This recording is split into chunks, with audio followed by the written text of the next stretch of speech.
Som. 1, 2. Vamos ler a partir do versículo 31. É um texto que nós conhecemos bastante.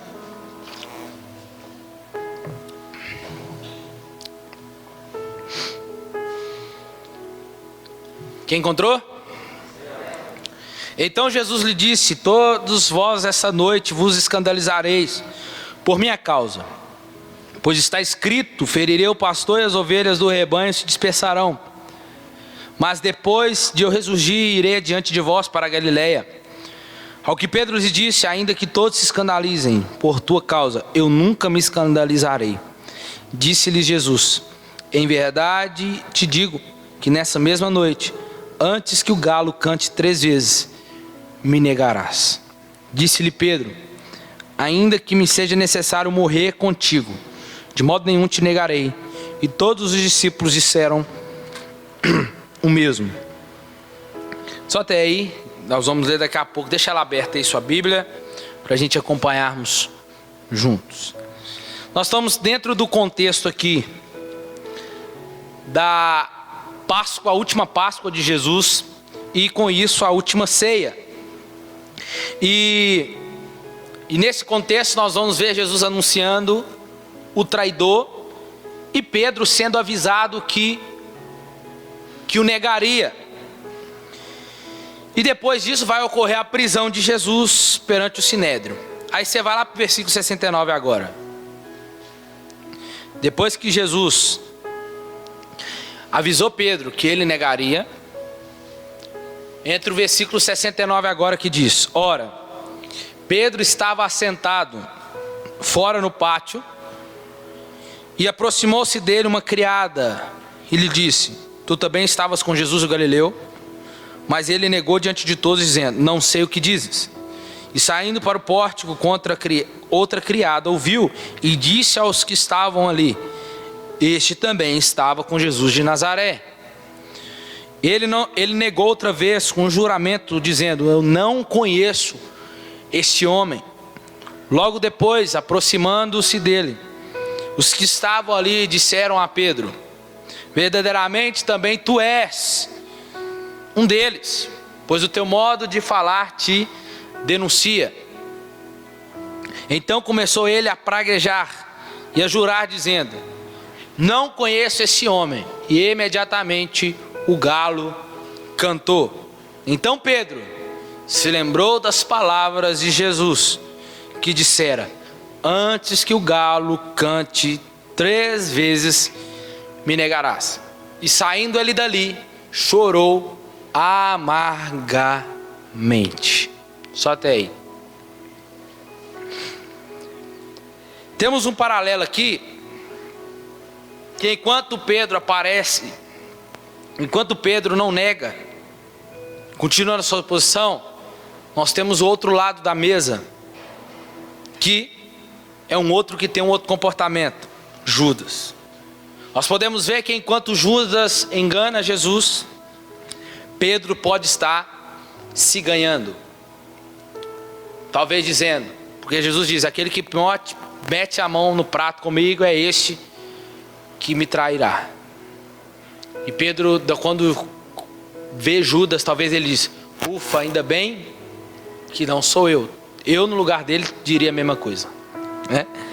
E pode ser que nesse dia aqui, de hoje à noite, me perdoe dizer, mas dizendo, pode ser que entre nós tem irmãos que pode até ser Judas, ou ter Pedros aqui presente.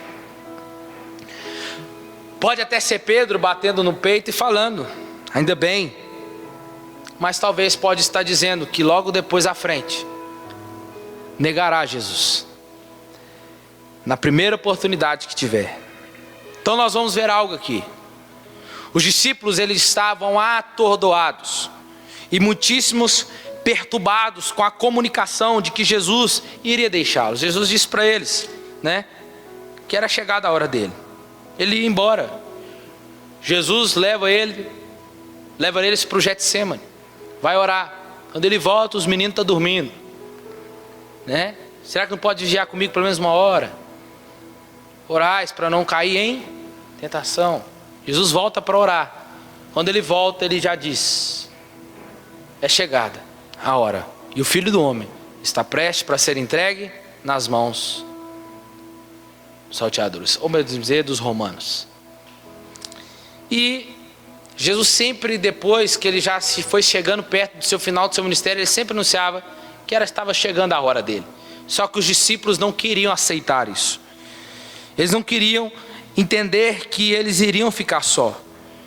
Logo agora que a situação começou a ficar mais tensa, eles haviam deixado tudo. É como se Jesus tivesse: espera aí, Jesus, o Senhor nos chamou e nós deixamos tudo para te seguir, tudo, e agora o Senhor vai embora.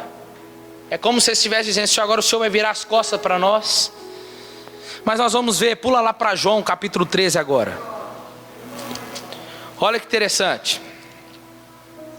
Toda vez que nós formos lermos o Evangelho, que temos textos paralelos, é importante que nós vamos ler ele aqui agora, que é um texto paralelo a esse, de uma forma mais completa.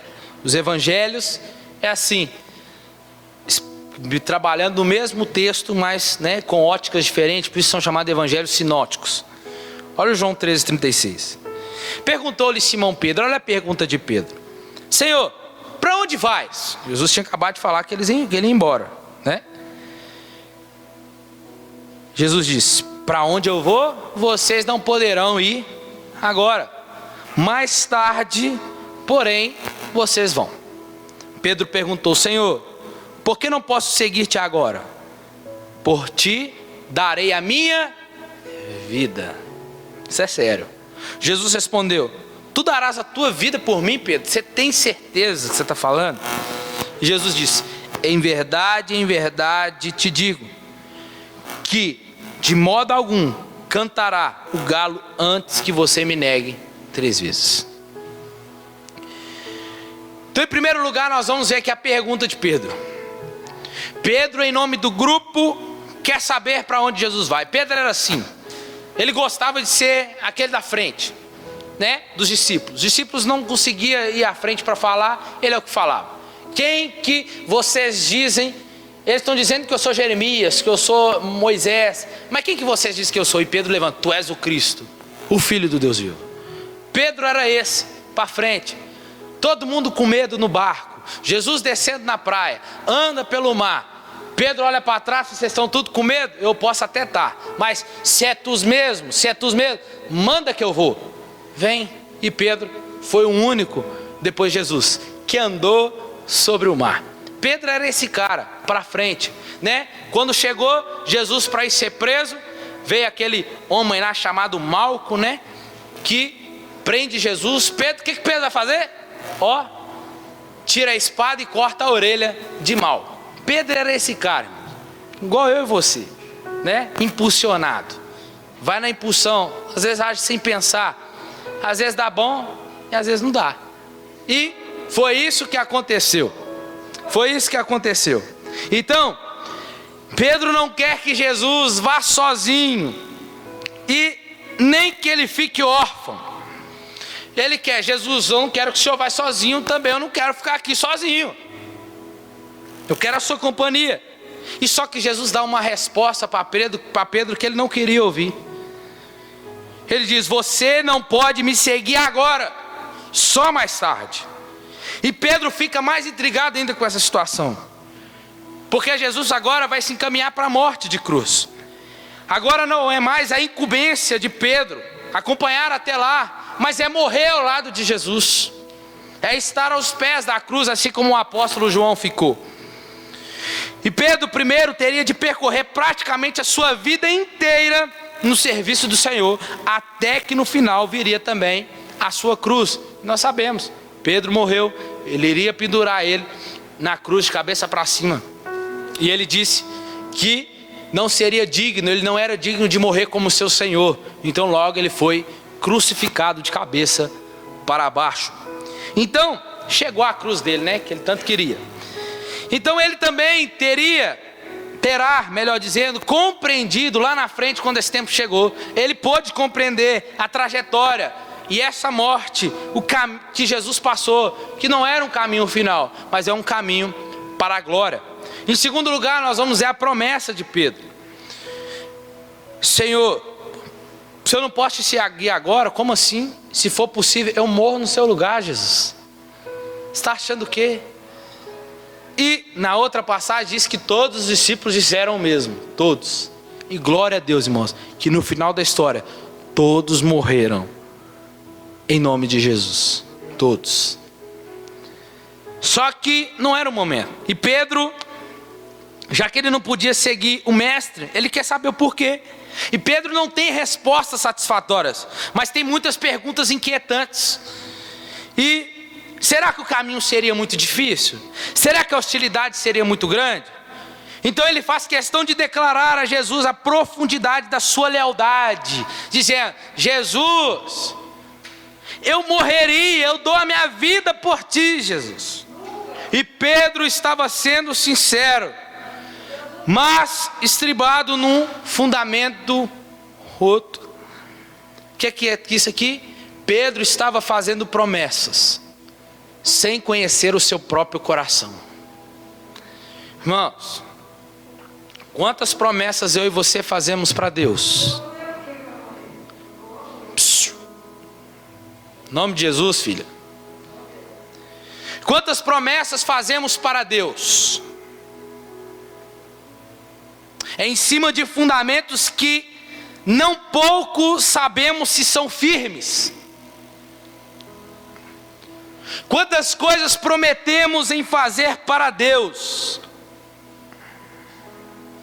e achamos que isso pode alcançar algo. Até falamos que vamos fazer, mas não cumprimos. Por quê? Porque nós não podemos confiar no nosso próprio entendimento, na nossa própria força. Nós não conhecemos nosso coração. Na impulsividade, nós falamos, nós declaramos, nós falamos que vamos fazer, mas na hora do vamos ver, na hora da pressão, é aí que está.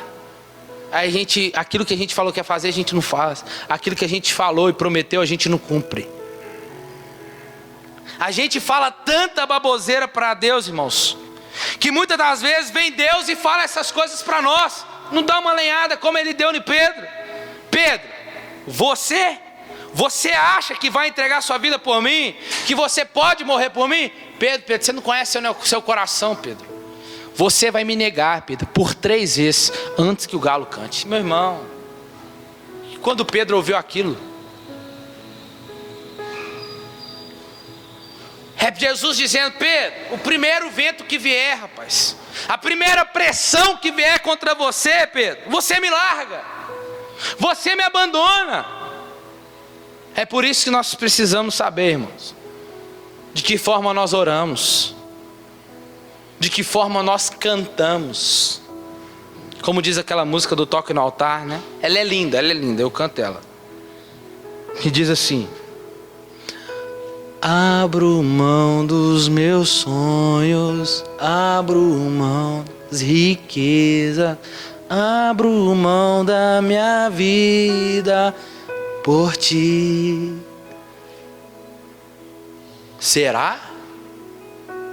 Se as nossas orações primeiro tem as nossas petições ao nosso favor e não o que Deus quer fazer.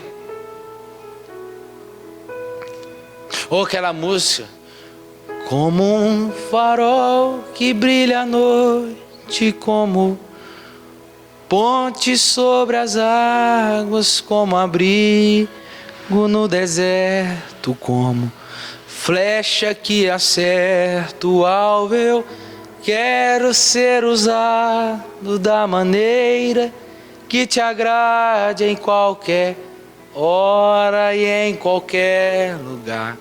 Eis aqui a minha vida, usa-me, Senhor. Espera aí. Deus, me leva para Madrid, Deus. Os lugares mais lindos. Deus, me leva, eu quero pregar o teu evangelho lá. Aí Deus diz para você assim: eu quero que você vá para a Índia. Eu não quero você nas partes mais nobres, eu quero você nas comunidades, nas favelas, pregando. Não, Senhor, aí não, Deus, né? Não é do jeito que eu quero, mas você acabou de cantar.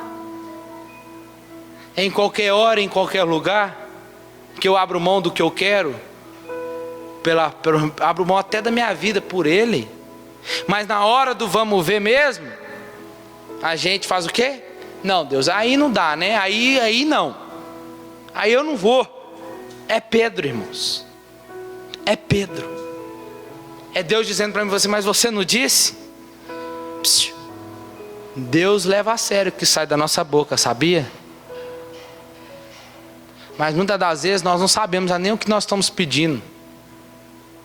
Agimos, cantamos, oramos na impulsividade. E na hora que Deus abre a porta, nos concede, fala, não, aí Deus, desse jeito não. Tem que ser do meu jeito. Sabe o que Jesus está dizendo?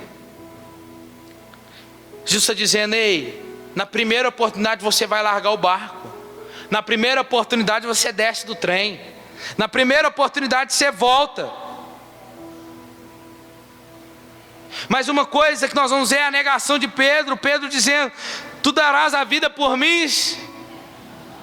Jesus disse, não Pedro, você não vai fazer isso. Jesus está advertindo Pedro, dizendo que em vez de dar a sua vida por ele, o discípulo negaria 3 vezes naquela mesma noite. Sabe o que Jesus está fazendo? Jesus está desmontando a autoconfiança de Pedro. E é isso que Jesus está fazendo aqui nessa noite, ao meu e ao seu coração. Jesus está desmontando a nossa autoconfiança. É Jesus dizendo para nós, a sua bola está muito cheia, deixa eu esvaziar ela, que não é do jeito que você quer, não é do jeito que você pensa. Pensa primeiro antes de falar. Da forma que você está dizendo, não é desse jeito. Jesus coloca abaixo toda a fortaleza da sua coragem que ele estava. Jesus anuncia que para onde ele vai, o seu discípulo mais ousado vai retroceder, com negação covarde e palavras de blasfêmia. E uma pergunta aqui deve ser levantada: qual que é a diferença entre Judas, que traiu, e o Pedro, que negou? Judas era o cara que tinha um cargo de mais responsabilidade no ministério de Jesus, de carregar a bolsa com todo o dinheiro que estava ali. Jesus confiou a ele. Pedro era um bom administrador. Só que a diferença de Judas para Pedro é que Judas nunca foi convertido, e Pedro era convertido. Judas traiu de forma deliberada, a sangue frio, de forma calculada. Ele traiu Jesus a sangue frio. Já Pedro negou Jesus no impulso, no momento de fraqueza. O pecado de Judas foi premeditado, ele pensou tudo antes, arquitetou tudo antes. O de Pedro não. Então nós vamos entender aqui, não sei se o título já está aí, o canto do galo. Lembrando das palavras de Jesus, você vai entender isso aqui. Então vamos ver algumas lições aqui. Volta lá para o versículo 69 do capítulo 26. Nós vamos ver a negação de Pedro, uma negação disfarçada e sutil, ou de forma dissimulada. E muitos crentes aqui, com esse texto nós podemos identificar que muitos crentes negam Jesus disfarçadamente. Discípulos que ficam envergonhados, que não declaram aos pulmões que são discípulos de Jesus. São pessoas que tentam não ser encontrados como discípulo. Não negam Jesus com suas palavras, mas disfarçam elas. E estão imitando Pedro de forma dissimulada. Enquanto Jesus está sendo questionado pelas autoridades, Pedro está sendo abordado pelos servos, pelas pessoas que estavam ali. E a história anda em paralelo. Você vai ver na imagem aí. Ela anda em paralelo. Só que diante dessa história, Jesus tem um comportamento diante da ameaça. Pedro tem outro. Jesus diz que ele não nega quem ele é diante de todas as ameaças. Pedro nega quem ele é diante dos homens. E no versículo 58 do capítulo 26 diz: mas Pedro o seguiu de longe e até o pátio do sumo sacerdote, e entrando e assentou-se entre os guardas para ver o fim. Era como se Pedro estivesse, Jesus entrando para dentro do pretório. Olha a imagem aí, Jesus lá dentro, olha o galinho ali na escadinha, e Pedro lá fora, tá vendo? A história anda desse jeito aí, Jesus encaminhando e Pedro seguindo de longe, para ver como que a história se daria. E nessa história em paralelo, enquanto Jesus está afirmando quem ele é e não negando diante dos homens quem ele é, Pedro se encontra diante dos homens negando quem ele é. E nós vamos ver que era uma pequena criada, não era nenhuma autoridade do Sinédrio, não era nenhum algo forçado a Pedro, não era nenhuma ameaça. E ela começa dizendo: tu também estavas com Jesus o Galileu.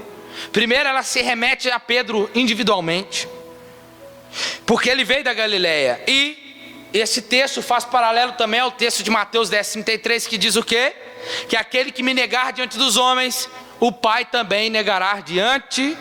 Também Jesus disse: eu negarei diante do meu Pai. Mas aquele que me honrar diante dos homens, confessar diante dos homens, eu também honrarei diante do meu Pai. Isso é um pecado perigoso e podemos ser negados pelo Senhor diante do Pai. E Pedro começa dizendo: eu não conheço. Ele diz: eu não sei o que dizes. Versículo 70. Eu não sei o que dizes. Eu não conheço esse nome. Eu não sei o que está falando. Eu não sei nem entendo. Pedro aqui, o que ele está fazendo? Ele está saindo de fininho. Pedro está evitando o confronto. Pedro aqui está evitando o testemunho abertamente. E medo, isso é o medo que faz. O medo de fazer isso que o faz dissimular. E o final da história é o choro amargamente. Quantas das vezes nós não saímos de formas disfarçadas, talvez no nosso ambiente de trabalho, que diz: você não é crente? Você não é o cristão? Você é crente, né? Eu não, que é isso? Você é cristão? Não, sou não, que isso? De forma nenhuma. Eu vou na igreja, mas não sou cristão assim. Então. Nós queremos sair de forma disfarçada, sutil, sem ninguém perceber. E Pedro diz: não, eu nem sei o que dizes. Vira para a mulher. Aí nós vamos ver que a negação de Pedro vira um juramento falso também. O pórtico, o alpendre, saindo para o pórtico, outra criada ouviu e disse aos que estavam ali. O pórtico, o alpendre, é a entrada e a saída. Pedro então está o quê? Saindo de fininho. Ele entrou e depois ele sai. É como se ele entrou para ver Jesus, que a Bíblia diz que ele entrou e sentou. A criada tinha falado: não, eu não sei o que diz, ele entrou. Mas quando ele sai, outra criada diz: ô gente, aqui ó. É ele. Olha lá, olha o texto aí. E viu e disse aos que estavam ali: não é este também que estava com Jesus de Nazaré?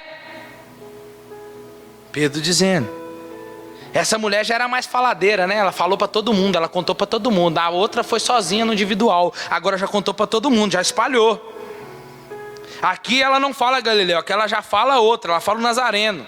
E isso causa ainda mais um peso para Pedro, porque Pedro viu aqui uma profecia messiânica se cumprindo diante dos seus olhos. Agora Pedro jura falsamente, ele diz: isso aqui é pesado, irmãos. Pedro disse, e ele negou outra vez, com juramento: eu não conheço este homem. Irmãos, isso é sério. Pedro foi o discípulo, um dos três, Pedro, Tiago e João. Ele é um dos mais íntimos de Jesus. Ele é aquele que Jesus queria lavar o pé e ele não quis deixar. Ele é aquele que eu contei no início aqui, que sempre teve as revelações de quem Jesus era. que experimentou as maiores experiências com Jesus, sobre os ensinos de Jesus, andou com Jesus durante 3 anos, ouviu sobre os ensinamentos de Jesus, viu os milagres de Jesus, e da boca dele ele pôde dizer que ele era o Cristo, Filho do Deus vivo. Mas diante dos homens ele pode dizer: eu não conheço este homem. Como que ele pôde e teve coragem de dizer isso? Isso que ele disse contrariou tudo, ou melhor, totalmente o que estava aqui dentro dele. Tudo que estava diante dele, tudo aquilo que ele viu, tudo aquilo que ele experimentou, tudo aquilo que ele teve de conhecimento de quem Deus era, de quem ele era, o Messias. Pedro diz: eu não conheço este homem. Irmãos, muitas das vezes nos pegamos como Pedro, diante de situações que faz nós negarmos a Ele, e fazemos até juramento. Se for preciso, se é para me receber um dinheiro a mais, eu minto. O chefe manda mentir. E você, vou ganhar quanto? Você vai ganhar um dinheirinho a mais. Então eu minto. Pecado, negou a Jesus. Porque a Bíblia diz que mentira é pecado. E você está sendo contundente com aquele erro.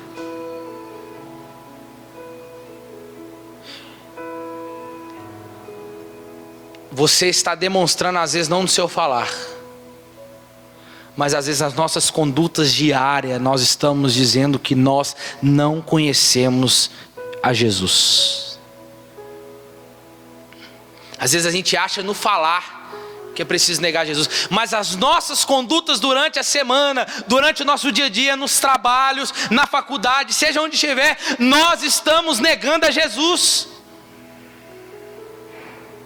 Nós estamos dizendo para o mundo: eu não o conheço.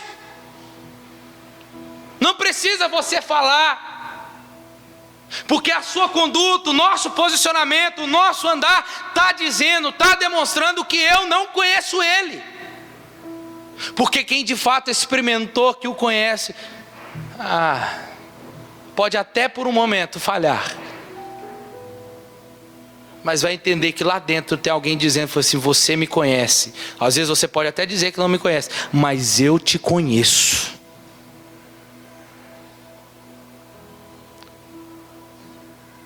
Aí Pedro nega Jesus outra vez, diante de tantas evidências. Podemos negar Jesus? Sim. É possível negarmos, sim. Jesus disse: não jurei por nada, seja o seu sim, sim, e o seu não, não. Pedro descumpriu o que Jesus disse. A negação de Pedro, sabe o que vai fazendo? Só vai se agravando. Está se apertando, porque Pedro começa a ficar nervoso, irado aqui no texto. E muitas das vezes nós negamos Jesus para pertencer a grupos, a pessoas. Às vezes sabe por quê? Por medo. Por medo. Ou até mesmo de ser rejeitado. Por não ser acolhido. Por não ser amado e até perseguido.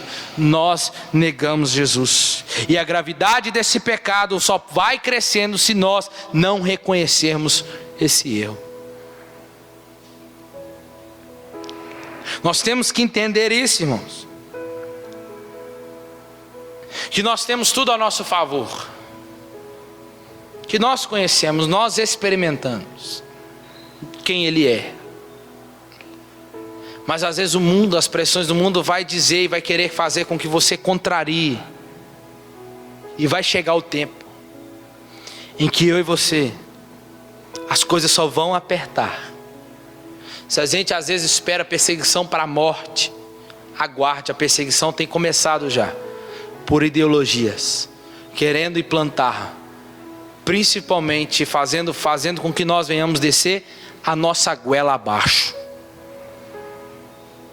Hoje já tem pastores fazendo casamentos do mesmo sexo. Pastores aconselhando a fazer abortos. Bem, já negaram a fé, já viraram apóstatas, abandonaram a fé, abandonaram a sua fé, o seu crer em Jesus, abandonaram a palavra, já negaram a Jesus. Então vai chegar o dia em que vão nos forçar e vão perguntar: você é cristão? Sou. Você é a favor ou contra? Sou contra. Está preso. Que me prenda, mas não negarei o nome do Senhor. Nós não negaremos o nome do Senhor, irmãos. Isso é sério, irmãos. Por medo. Crente não tem que ter medo da morte. A morte é uma carruagem que nos levará mais rápido até o encontro do nosso Senhor. E Pedro agora está enfurecido, porque já cansou de dar resposta. E está vendo que o negócio está apertando para o lado dele. E o modo de falar de Pedro agora o denunciou. A palavra praguejar diz assim: então ele começou a praguejar e a jurar dizendo: eu não conheço esse homem. E imediatamente o galo cantou. Praguejar é Pedro de fato, ele começou a xingar. Ele começou a xingar, a mostrar de fato, ele queria fundamentar através dos xingamentos dele, que ele não conhecia aquele homem. Só que tem um negócio, o sol estava lá, mas já era noite. E o galo cantou, e diz o texto: e Pedro se lembrou das palavras de Jesus. Aquele canto foi de denúncia, de um alarme a Pedro. Porque os filmes mostram, né, que quando Jesus está andando assim, Pedro termina, o galo canta, é como se Jesus olhasse para Pedro. Nos filmes mostra, né, Pedro olhando para Jesus, ele: o que eu fiz? Agora não tem mais jeito. Talvez Pedro começava a lembrar: peraí, mas eu falei que eu ia morrer por ele. Olha o que eu fiz. O neguei. Pedro, você negou o Senhor. Como ele já havia predito, você virou as costas para Jesus. Mas aquele canto não foi só um canto de denúncia ou de alarme, mas foi também um canto da graça, irmãos. Porque o canto daquele galo fez Pedro se lembrar do que Jesus disse. O canto que chegou aos ouvidos de Pedro trouxe à memória de Pedro as palavras de Jesus,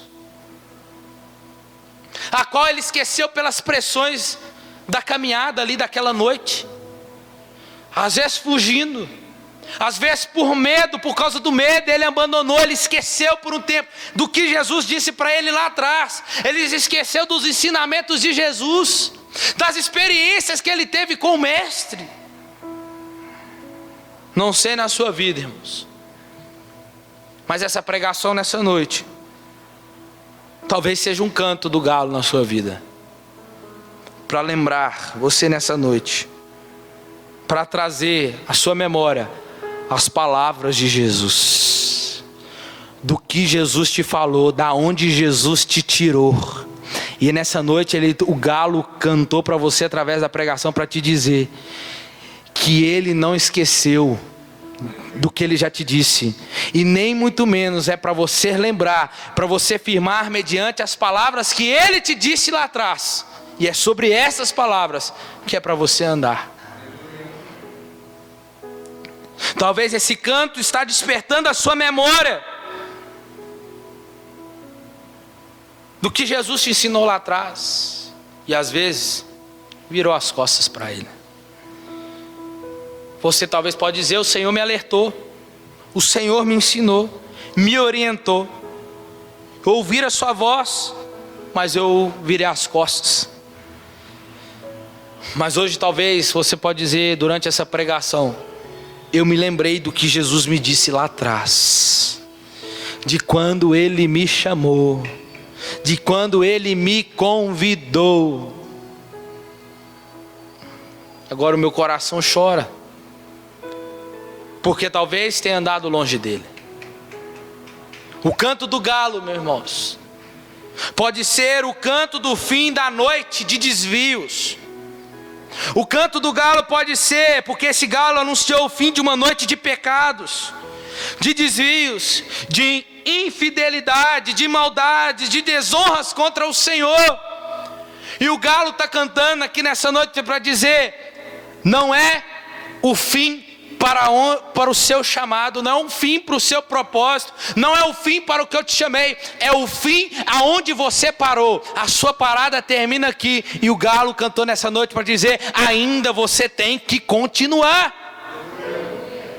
não é para parar.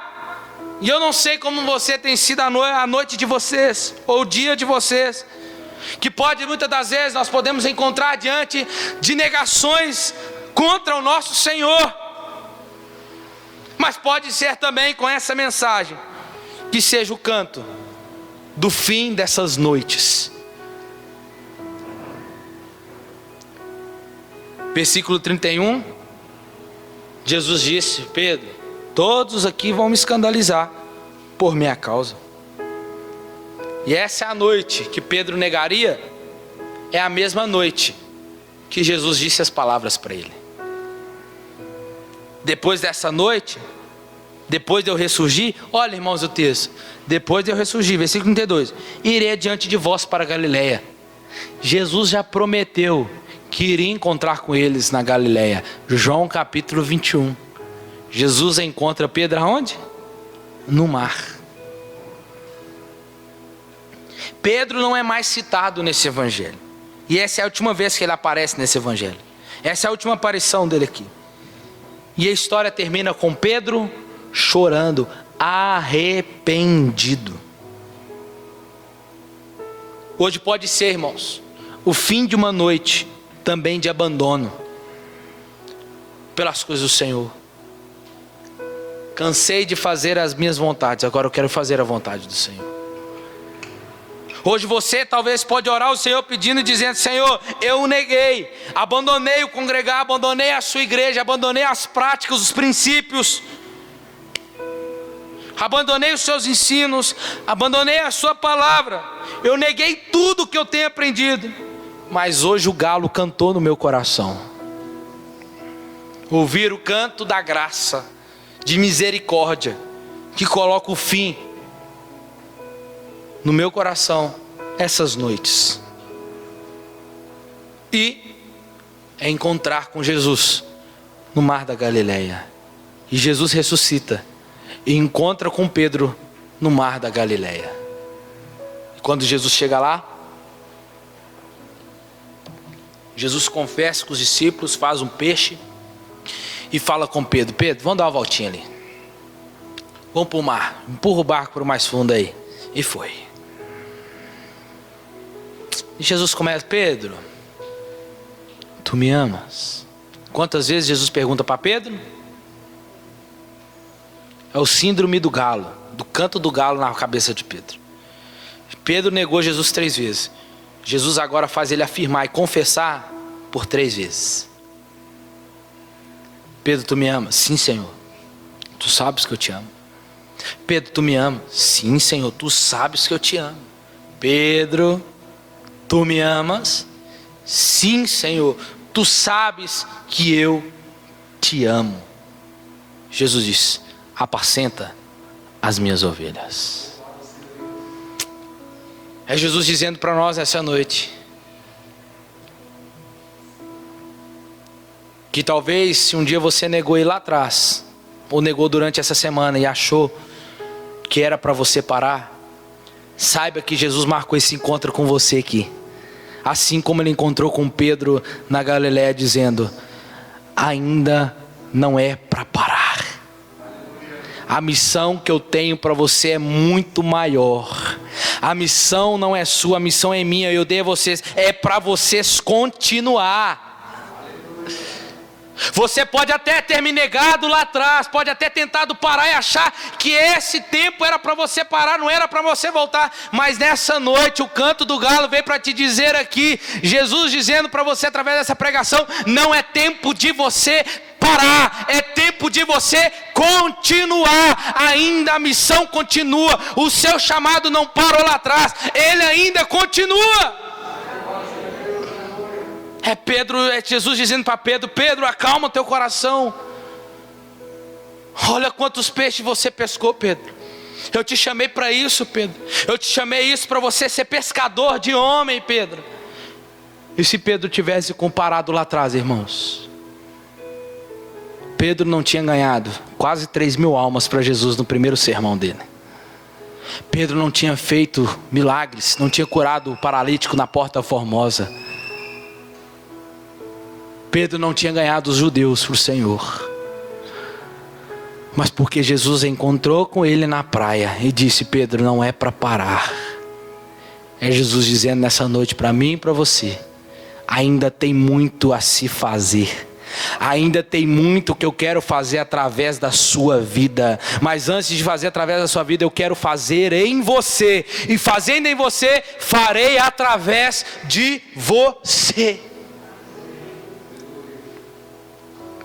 E o texto que acabamos de ler então nos traz lições fundamentais. Diante dos privilégios, devemos agir com humildade. Diante da contaminação do mundo, necessitamos de purificação constante.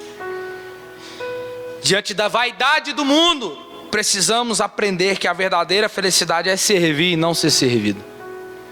Diante da eternidade, do destino da nossa alma, precisamos vigiar para não cair no abismo da hipocrisia. Diante dos desafios da obra, devemos amar uns aos outros. E diante das provas da caminhada, devemos depender totalmente do Senhor. Fica de pé no seu lugar. Não se esqueça das palavras de Jesus ao teu respeito, meu irmão. O pessoal do louvor pode subir, por favor. Coloque a mão no seu coração.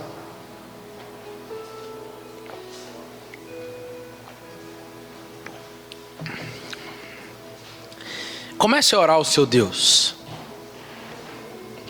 Peça perdão a Ele. Talvez você falhou na sua escola, no seu trabalho, é algum tempo da sua caminhada, e Jesus te trouxe aqui para você ouvir isso, que ainda não é o tempo de parar. Para você era o tempo de parar. Talvez você disse no seu coração assim: Senhor, eu não presto nem para ser cristão. Mas Jesus disse assim: não, foi eu que te escolhi, foi eu que te chamei, para mim você serve sim. Fala com o Senhor no seu lugar aí nesse momento.